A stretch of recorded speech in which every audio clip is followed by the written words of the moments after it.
చందమామ కథ. నక్కతోక తెలుపు కథ. పూర్వం నార్వే దేశంలో ఓ ముసలమ్మ ఉండేది. ఆమె బాతుల్ని పెంచుకుంటూ ఉండేది. ఆ ముసలమ్మకు సమస్తము ఆ బాతులే. ముసలమ్మ బాతుల్ని పెంచడానికి ఒక అమ్మాయిని జీతానికి పెట్టుకుంది. కానీ కొంతకాలానికి ఆ పిల్ల చెప్పా పెట్టకుండా మానేసింది. అప్పటి నుంచి ముసలమ్మే బాతుల్ని స్వయంగా చూసుకునేది. అది ఆమెకు పెద్ద పని అయిపోయింది. ముసలమ్మకు ఇంటి పనులు చూసుకోవటం, ప్రతి వారం బజారుకు వెళ్ళి బాతులను అమ్మడం, ఆ డబ్బుతో ఇంట్లో కావలసిన వస్తువులు, బాతులకు వారానికి సరిపడే మేత కొనుక్కురావడం, ఇన్ని పనులుండేవి. పైగా రోజంతా బాతుల్ని కనిపెట్టుకుని ఉండాలి. ఇవన్నీ చూసుకోవడం ముసలమ్మకు భారంగా తోచింది. కనీసం బాతుల్ని కనిపెట్టుకుని ఉండేటందుకైనా ఒక పనిపిల్ల అవసరం అనిపించింది.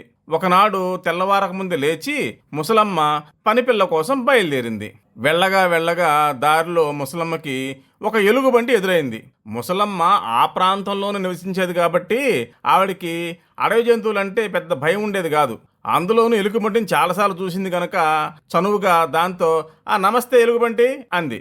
దానికి ఎలుగుబంటి నమస్తే బామ్మ, ఏంటి చీకట్లో బయలుదేరావు, ఎక్కడికి వెళ్తున్నావేంటి అంది. బాతుల్ని కనిపెట్టుకుని ఉండడానికి ఎవరన్నా ఒక పనిపిల్ల దొరుకుతుందేమోనని వెళ్తున్నాను అంది ముసలమ్మ. అంత మాత్రం దానికి ఇంత దూరం రావాలా? నువ్వు ఇంత శ్రమ ఎందుకు పడుతున్నావు? ఇది ఒక పనేనా? నేను కూడా ఇంటి దగ్గర గోళ్ళు గిల్లుకుంటూ కూర్చుంటున్నాను. నువ్వు ఒప్పుకుంటే ఈ పని నేను చేయగలను. పైగా మనం బాగా పరిచయస్తులం కూడాను.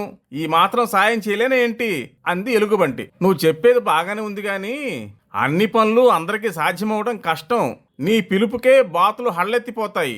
నేను పిలిచినట్టుగా నువ్వు వాటిని పిలవలేవని నా నమ్మకం అంది ముసలమ్మ. అలా ఏం కాదు ముసలమ్మ, నా కంఠం ఎలా కావాలంటే అలా పలుకుతుంది అంటూ ఒక్కసారి అని అరిచింది ఎలుగుబంటి. విన్నావా నా కంఠం ఎంత మధురంగా ఉందో అంది ఎలుగుబంటి. ముసలమ్మ చెవుల్లో వేళ్లు పెట్టుకొని చాలు నీ మధుర స్వరం దున్నపోతుల్ని కూడా హడలగొడుతుంది. ఇక నా బాతుల సంగతి చెప్పాలా అని అక్కడి నుంచి ముందుకెళ్ళింది. కొంత దూరం వెళ్ళాక ముసలమ్మకి తోడేలు ఎదురైంది. ముసలమ్మ తోడేల్ని తోడేలు నమస్తే అంది. నమస్తే మాతాజీ, ఏంటి ఇంత పొద్దున్న ఎక్కడికేంటి అంది తోడేలు. బాతుల్ని కనిపెట్టుకుని చూసుకునే పనిపిల్ల కోసం వెళ్తున్నాను అంది ముసలమ్మ. తోడేలుకు ప్రాణం లేచి వచ్చినట్టయింది. మనసులోనే లొట్ల వేస్తూ, ఇంత శ్రమ ఎందుకు మాతాజీ, ఈ పని నేను చక్కగా చేస్తాను. ఒక్కసారి ఆ పని నాకు అప్పగించి చూడు, నీవే తెలుస్తుంది అంది. నువ్వు లేడీలా పరిగెత్తగలవని నాకు తెలుసులే. నువ్వు కాపలా ఉంటే బాతులు తప్పించుకోలేవు. కానీ నేను పిలిచినట్టుగా నువ్వు వాటిని ప్రేమగా పిలువలేవని నా నమ్మకం అంది ముసలమ్మ. తోడేలు కూడా ఎలుగుబంటి వేసినట్టే కేక వేసింది. ఆ కేక వినేసరికి ముసలమ్మకి ఒళ్ళు జలధరించింది. పాపు, ఈ రకంగా నా బాతుల్ని పిలిచావంటే అవి మళ్ళీ దొరకకుండా పారిపోతాయి. బాతులను చూసుకునే పని నీ వల్ల కాదులే అంది ముసలమ్మ. ముసలమ్మ మరికొంత ముందుకు పోయింది.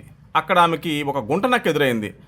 నమస్తే మాతాజీ, పొద్దున్నే బయలుదేరా, ఎక్కడికేంటి, మీకు ఏమి సేవ చేయమంటారు చెప్పండి అంది. పని పడిందిలే, పొద్దున్నే బయలుదేరాను. ఇంటి దగ్గర కూర్చోడానికి నాకేమన్నా బరువా? ఎంతసేపు అయినా కూర్చోవచ్చు. కానీ ఈ బాతుల చింత నన్ను కూర్చొనిస్తేగా, అందుకే బయలుదేరాను. ఎక్కడైనా కాపలా పిల్ల దొరుకుతుందేమోనని చాలా అవసరం నిట్టూరుస్తూ అంది ముసలమ్మ. ఈ మాత్రం భాగ్యానికైనా కాళ్ళు ఇడుచుకుంటూ పోతున్నావు? బాతుల్ని పెంచడంలో నాకు చాలా అనుభవం ఉంది. నువ్వు ఒప్పుకుంటే నేను నీ బాతుల్ని పెంచుతాను. బాతుల్ని నాకు అప్పగించి నువ్వు నిశ్చింతగా ఉండొచ్చు అంది గుంటనక్క.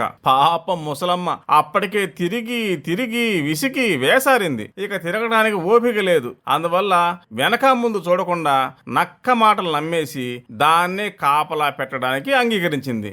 బాతుల్ని కాపాడడానికి యుక్తి వివేకాలు నక్కలో ఎంతవరకు ఉన్నాయనేది కూడా ఆలోచించలేదు. మారు మాట్లాడకుండా నక్కను వెంట పెట్టుకుని వెళ్ళింది. ఇంటి దగ్గర బాతులను చూపించి, ఇవిగో వీటిని నీకు అప్పగిస్తున్నాను, పనిలో ఏమాత్రం అశ్రద్ధ జరిగినా నిన్ను తీసేస్తాను, జాగ్రత్త అని హెచ్చరించింది. గుంట నక్క అన్ని షరతులకు ఒప్పుకుంది. నక్క కాపలాకెళ్ళిన మొదటి రోజే 6 డజను బాతుల్ని తినేసింది.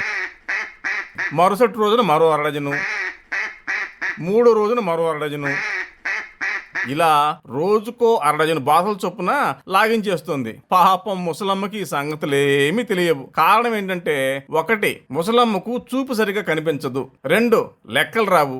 ఇందువల్ల నక్క పని చక్కగా జరిగిపోతున్నది. చక్కగా రోజు బాతులను పలహారం చేయసాగింది. క్రమక్రమంగా బాతులన్నిటినీ తినేసింది. ఒకసారి ముసలమ్మ నక్క దగ్గరికి వచ్చింది. అక్కడ ఒక్క బాతు కూడా కనిపించలేదు. బాతులన్నీ ఏవి అని ఆందోళనగా నక్కను అడిగింది ముసలమ్మ. బాతులన్నీ చెరువులో ఉన్నాయి, ఇంటికి వెళ్ళినా రమ్మని నేనెంత పిలిచినా రావడం లేదు, ఇక్కడే ఉండి జలకలాడతాం అంటున్నాయి అని నక్క బదులిచ్చింది. ముసలమ్మ రుసరుసలాడుతూ, అనుకున్నంత పని అయింది, ఈ పని నీ వల్ల కాదని అనుకుంటూనే ఉన్నాను, ఇక నేనే వెళ్తానులే అని చేతిలో ఉన్న వెన్న పెడత కింద పెట్టి ముసలమ్మ కంగారుగా చెరువు దగ్గరికి పరిగెత్తింది. నక్క అక్కడి నుంచి పారిపోవడానికి ఇదే సరైన సమయం అనుకుంది. కానీ ఎదురుగా ఉన్న వెన్న పిడతను వదలటానికి మనసొప్పలేదు. ముసలమ్మకు చెరువు దగ్గర బాతులు ఎలాగూ కనపడవు, ఆమె తిరిగి వచ్చేసరికి వెన్న కూడా లాగించేస్తే ఓ పని అయిపోతుంది కదా అనుకుని నక్క ఆ వెన్నను కూడా తినసాగింది. అక్కడ చెరువు దగ్గర ముసలమ్మకు బాతులు దొరకలేదు సరిగదా, వాటి ఎముకలు ఈకలు మాత్రం గుట్టలు గుట్టలుగా కనిపించాయి. ఆ బాతులన్నిటినీ ఆ జిత్తులు మారి నక్కే తన పొట్టను పెట్టుకుందని ముసలమ్మకి అప్పుడు అర్థమైంది. లాబోదిబో అంటూ తిరిగి వచ్చింది. ఇంటికి వచ్చేసరికి నక్క సగం వెన్న తినేసింది. ముసలమ్మను చూసి పరిగెత్తడం ప్రారంభించింది. వారి నాయనో, బాతులను తినడమే కాకుండా వెన్న కూడా తినేస్తోంది అని ముసలమ్మ ఆ వెన్న పిడతని నక్క మీద విసిరిగొట్టింది. పారిపోతున్న గుంట నక్క తోక మీద ఆ తెల్లటి వెన్న పడింది. అందువల్లే అప్పటికి ఇప్పటికీ గుంట నక్క తోక మీద తెల్లటి మచ్చ అలాగే ఉండిపోయింది. గుంట నక్కల తోకలు తెల్లగా ఉండటానికి అదే కారణం. తెల్ల తోకల నక్కలు చూసినప్పుడల్లా ఇవి ఆనాడు ముసలమ్మ బాతుల్ని వెన్నని తిన్న గుంట నక్క సంతానమేనని నార్వే దేశ ప్రజలు ఇప్పటికీ అనుకుంటూనే ఉంటారు.